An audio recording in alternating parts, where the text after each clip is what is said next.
phone call came at 4:47 p.m. on a Sunday, right in the middle of a federal fugitive transport going sideways in Memphis. "Chief Deputy Eddings, we've got a problem." My deputy's voice was tight. "The prisoner just collapsed. Paramedics say possible heart attack. We're 10 minutes from the hospital, but the locals are talking about stopping the transport." I stood in my kitchen, still in my weekend jeans, holding a dish towel. Through the window, I could see my father's house 3 streets over. The place where I was supposed to be in 13 minutes for Sunday dinner. The place I'd been dreading for the past week. "Don't stop," I said. "Hospital protocol, full security detail. I don't care if he's coding. You don't break transport. Call the U.S. Attorney's Office. Get them on standby. If he dies in custody, we need every step documented." "Copy that, ma'am." I ended the call and looked at the clock. 4:49 p.m. I had 11 minutes to get to Dad's house, sit through 3 hours of thinly veiled contempt, and pretend I didn't notice when my older brother Justin compared his new lake house to my situation. My situation, that's what they called it. My 41-year-old life that didn't include a husband, children, or a house in the right neighborhood. My situation that involved renting a modest apartment near the federal courthouse and driving a 7-year-old Civic.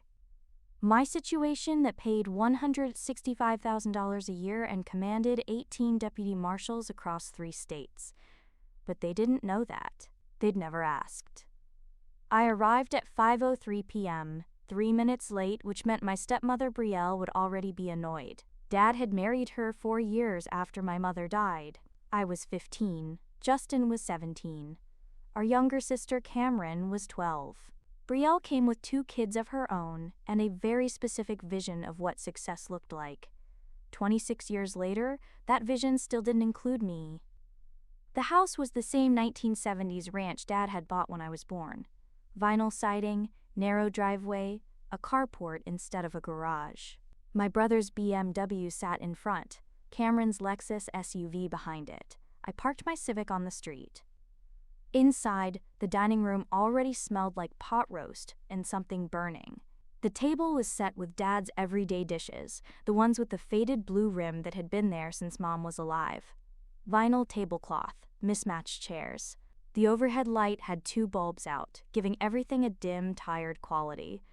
"Elise," Brielle's voice was bright and false. "You made it. We were just saying we should start without you." "Sorry, work thing."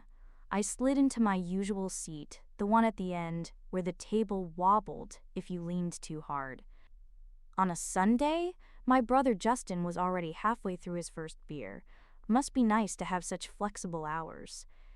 I smiled and said nothing. This was the game. They made assumptions. I let them. Easier than explaining that U.S. Marshals didn't actually have flexible hours, that I'd worked 73 hours last week hunting a fugitive who'd skipped bail on federal weapons charges.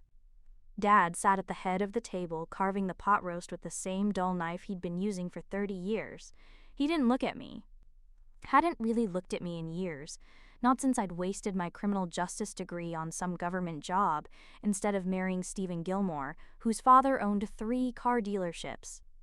"So," Brielle said, passing the potatoes, "Justin has news." Justin grinned. "We closed on the lake house Friday. 6 bedrooms, 4 baths, private dock. Built in 2019, so everything's new. Michelle's already planning the 4th of July party." "That's wonderful," I said, taking the smallest helping of potatoes possible. "What'd you pay?" Dad asked. This was his favorite question, the one that let him quantify success in dollars and square footage. $475, Justin said. "Got them down from $490? Cash offer." Dad whistled low. "Cash. That's smart. No mortgage payment eating away at you." "Yeah, well," Justin glanced at me. "Some of us planned ahead." The barb landed exactly where he'd aimed it. I took a sip of water and said nothing. Kamryn jumped in, eager to play. "Tell them about the boat, Justin." "Oh yeah." He pulled out his phone, started swiping through photos. 24-foot bayliner, used, but only 200 hours on it. "Got it for a steal, $18,000. "Jesus," Dad breathed. "You're really doing it right, son." The words hung there. You're really doing it right, son. Not you're doing well. Not I'm proud of you. but right, which implied there was a wrong way, a wrong son, a wrong daughter. "What about you, Kamryn?" Brielle asked. "How's the house hunting going?" Kamryn launched into a detailed description of the 5 houses she and her husband were considering. Square footage, school districts, granite countertops versus quartz. I ate my pot roast and watched the clock tick towards 6 p.m., then 6:30. My phone buzzed. A text from my deputy, prisoner stable, in surgery, U.S. attorney on site. All documented. I texted back, "Good work, keep me posted." "Elise, no phones at the table," Brielle said sharply. I put the phone away. "Sorry, work." "Must be a really important government job," Justin said. There was that tone again, the one that made government job sound like garbage collector. "It pays the bills," I said mildly. "Does it?" Kamryn asked. And there it was, the question they'd all been dancing around. "Pay the bills, I mean. Because you're still renting, right?" "I am." "That apartment near downtown?" She made a face.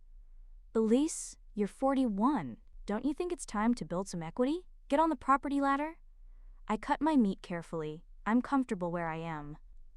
"Comfortable isn't ownership," Dad said. This was the first time he directly addressed me all dinner. Comfortable is what people say when they can't afford better. Something hot flared in my chest. I pushed it down. "Dad's right," Justin said. "Real wealth is in property. I've got the primary residence, the lake house, and I'm looking at an investment property in Colombia. That's how you build generational wealth." "Generational wealth," I repeated. "That's the goal?" "It should be everyone's goal," Brielle said. "Leaving something for your children. Building something that lasts." I didn't mention that I had no children. Didn't mention that every family dinner for the past decade had included some variation of this conversation. Some reminder that I was failing at the basic requirements of successful adulthood.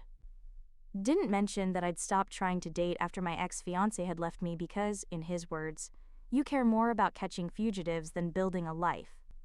"Speaking of houses," Brielle said, turning to her friend Lisa, who'd been invited for reasons that were never explained. "Lisa, didn't you just get that new listing in Ashford Park?" Lisa launched into real estate talk. Dad and Justin debated property values. Kamryn showed more photos of potential houses on her phone. I ate green beans and thought about the $2.3 million in real estate I owned. 12 properties across 3 states. 4 residential rentals, 2 commercial spaces. 6 investment properties I had bought at foreclosure auctions using my law enforcement connections and knowledge of distressed assets. The portfolio I'd been building for 15 years, property by property, using money I'd saved by living modestly and investing aggressively. The portfolio no one in my family knew about because I'd learned, early and painfully, that telling them anything about my success only made things worse.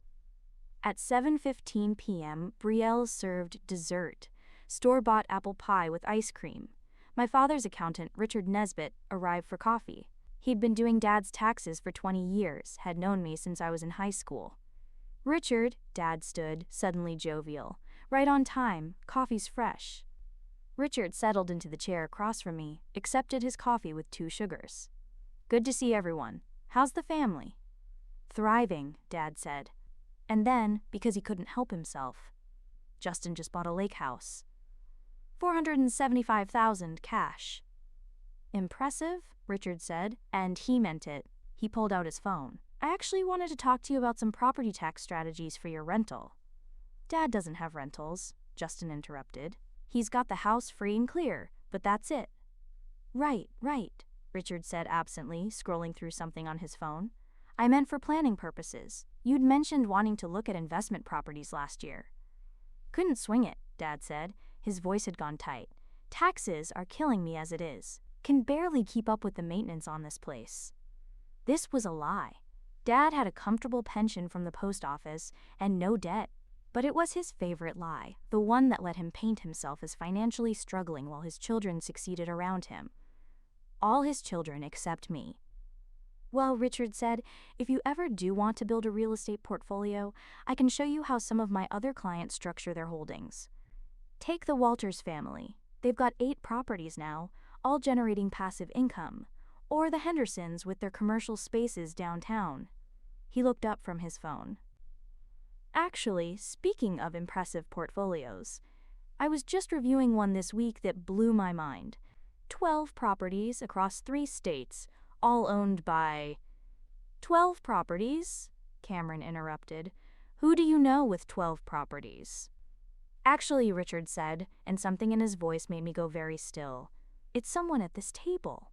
The room shifted. Everyone looked at Justin. Wait, Justin said. I've got 2, the primary and the lake house. Not you, Richard said. He was frowning now, scrolling faster through his phone. This is... Hold on, let me check something. My father had gone very still. Richard, what are you talking about? I do taxes for several people in this room, Richard said slowly, and I just realized. He stopped, looked at his phone, looked at me. His face went pale. Oh my God, he whispered. What? Brielle demanded. Richard's hand was shaking slightly. I need to check something, hold on. He pulled up a different screen, typed something, stared at the results. Then he looked at me again, and this time there was something like shock in his eyes. Elise, he said carefully, I handle your taxes. You do, I said quietly. And I handle your father's taxes. You do. You two have the same last name, but I never connected. He set down his phone like it might explode. Jesus Christ. Richard, what the hell is going on? My father's voice had gone sharp. Richard looked at Dad, then at me, then back at Dad. Sir, when was the last time you asked your daughter what she does for a living? She works for the government, Dad said. Some administrative thing. She's never been specific about it.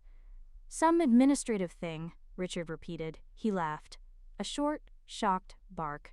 Sir, your daughter owns 12 properties in this town alone.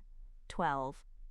4 residential rentals fully occupied, 2 commercial spaces leased to businesses, and 6 investment properties generating passive income. The words landed in the middle of the table like a grenade. No one moved. That's not possible, Justin said. It's very possible, Richard said. I've been doing her taxes for 8 years. I never made the connection that you were her father. My father was staring at me. 12 properties. Yes, I said. In this town. Yes. You're lying, Kamryn said. Her voice was shrill. You drive a Civic. You rent an apartment. You can't even afford a house. I can, I said calmly. I choose not to live in one. This is bullshit, Justin said. He turned to Richard. You're confused. You've got the wrong person.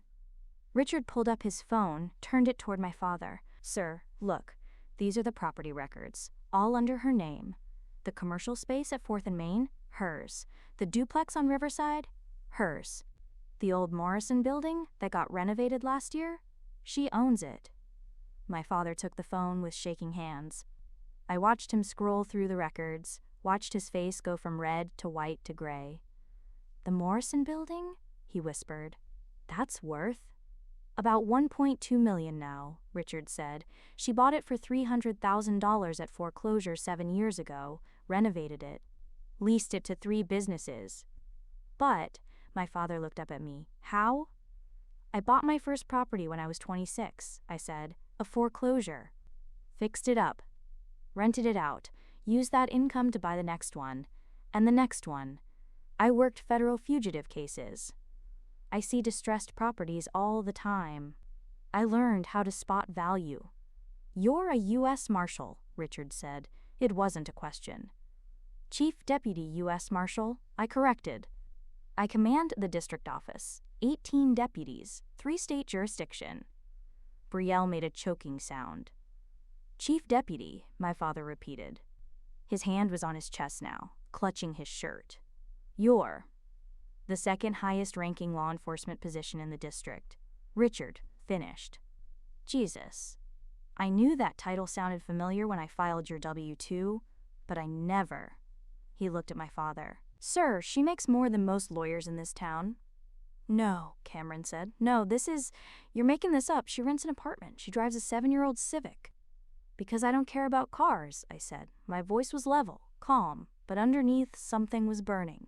I care about assets that appreciate. I care about cash flow.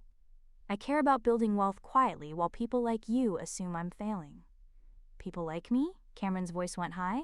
What's that supposed to mean? It means, I said, that for 15 years you've all assumed I was poor, struggling, living paycheck to paycheck in my little government job. And you never once asked. You never once said, "Hey Elise, how's work? What do you actually do? Are you happy?" You never told us, Justin said. I tried. My voice was rising now, that volcano feeling starting to erupt. I tried for years. Every time I got promoted, every time I closed a major case, every time I bought another property, I tried to tell you, and you changed the subject. Or made jokes about my flexible government hours, or reminded me I didn't have a husband or kids or a house in the right neighborhood. Elise, my father started. You want to know what I did last week? I stood up. I coordinated a multi-state manhunt for a fugitive who'd violated federal probation on weapons charges. I had 18 deputies, 6 local PD units, and 3 FBI agents under my command. We caught him after a 6-hour standoff. No shots fired, no injuries. That was Tuesday. On Wednesday, I testified in federal court about a fugitive transport I supervised. Thursday, I reviewed property records for 4 potential investment purchases. Friday, I closed on a commercial property in Charleston that will net me $60,000 a year in rental income. The table was silent. And today, I continued, I got a call at 4:47 about a federal prisoner having a heart attack mid-transport. I gave orders to maintain security protocol and contacted the U.S. Attorney's Office while I was standing in my kitchen, getting ready to come here.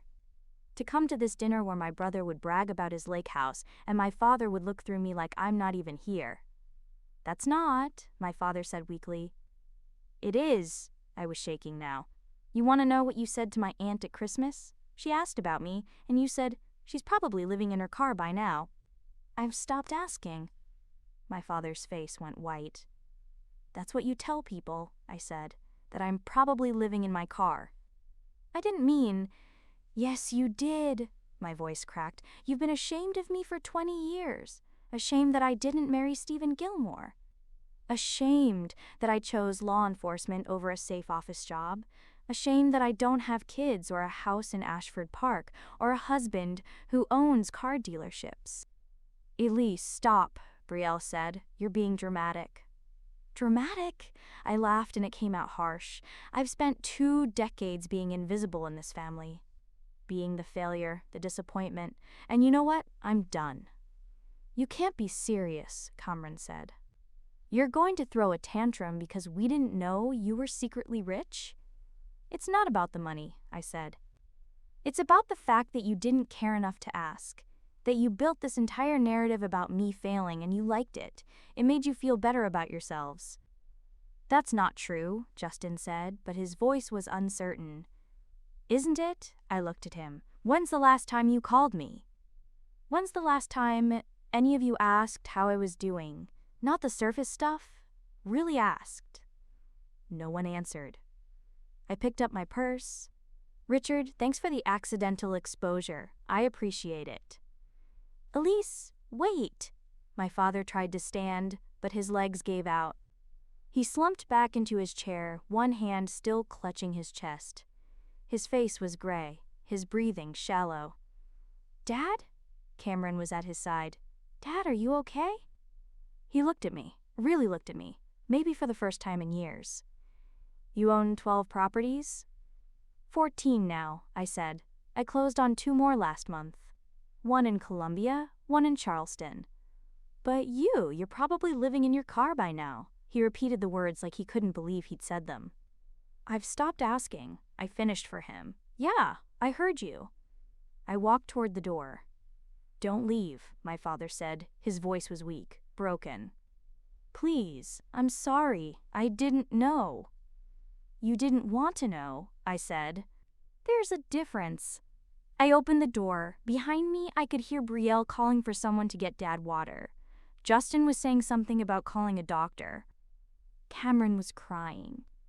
Richard caught my arm in the driveway.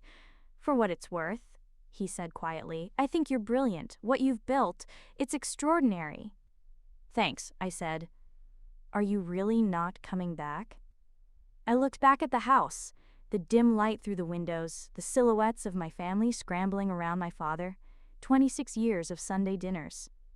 26 years of being looked through, talked over, dismissed. "I don't know," I said honestly. "I really don't know." I didn't go back that night, or the next Sunday, or the one after that. My father called 16 times in the first week. I didn't answer. He left voicemails that started with apologies and ended with defensiveness. "I'm sorry I said that about the car, but you have to understand, you never told us anything." Kamryn called twice, then sent a long text about how I was overreacting and making this about something it's not. Justin didn't call at all. Brielle sent a card, an actual physical card addressed to Elise Eddings, Chief Deputy U.S. Marshal. Inside she'd written, "We're very proud of your accomplishments. We hope you'll come to dinner soon." I put it in the recycling.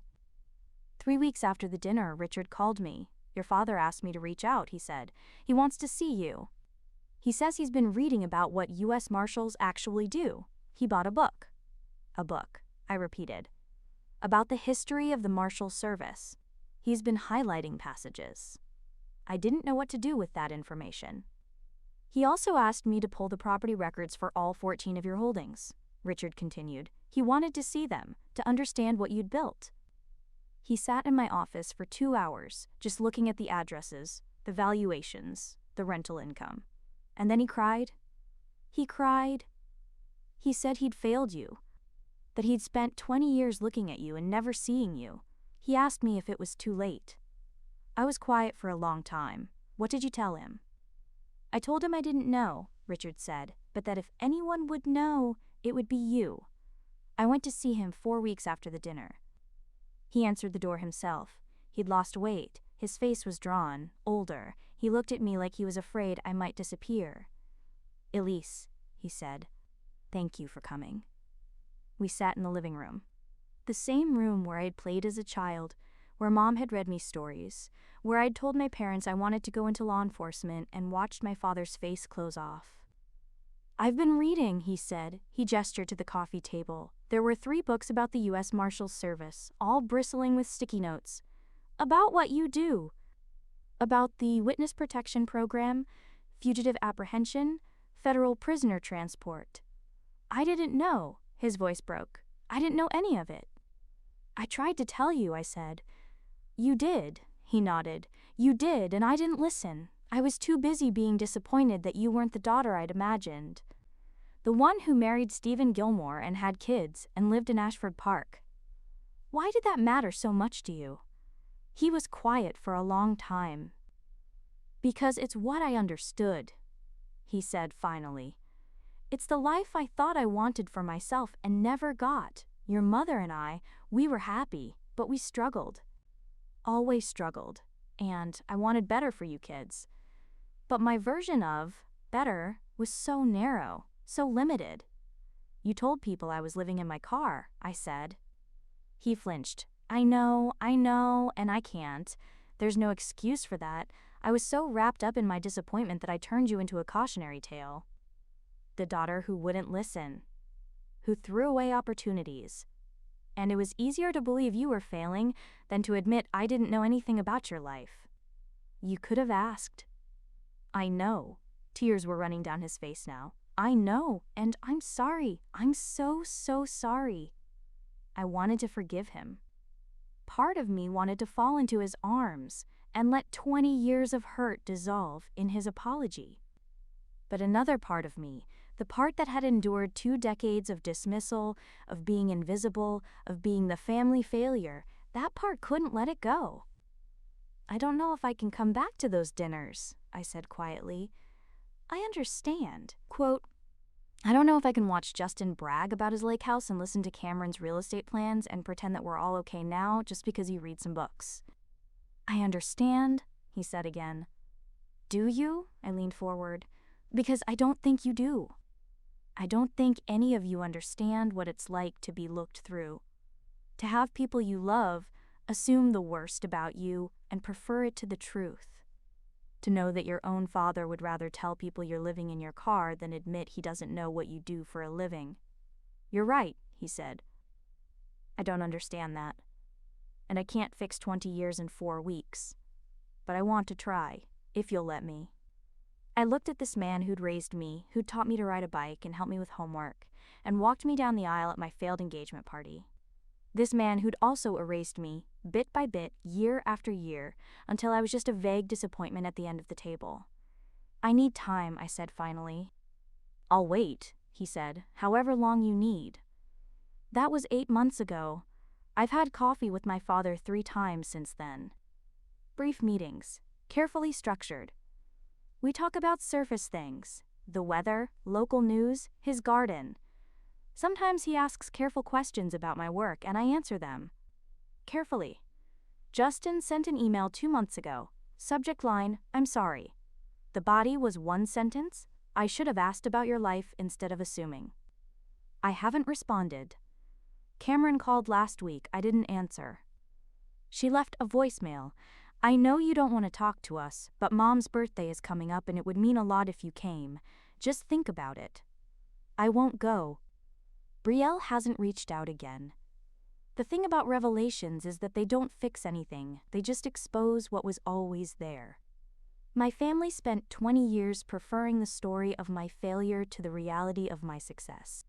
And when reality crashed into their Sunday dinner, they wanted me to forgive them immediately. To understand that they didn't mean it, that it was all a misunderstanding, that we could move forward. But I can't. Maybe that makes me unforgiving. Maybe it makes me bitter. Maybe in some other version of this story, I would have taken my father's apology and rebuilt our relationship into something beautiful and redemptive. But this isn't that story. This is the story of a woman who realized, at 41, that she'd been begging for scraps of recognition from people who would never see her. Who'd built an empire in the shadows because the people who were supposed to love her preferred her invisible. And when the light finally shone on what she'd accomplished, they clutched their chests and cried and said they were sorry. But sorry doesn't erase 20 years.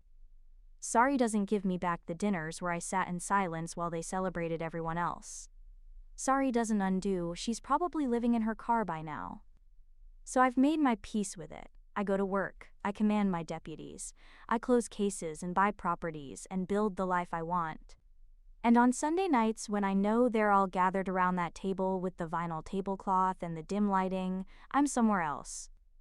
I'm in my apartment that I choose to rent. I'm driving my Civic that runs perfectly fine. I'm looking at property listings for my 15th investment. I'm living my life, successfully, powerfully, alone.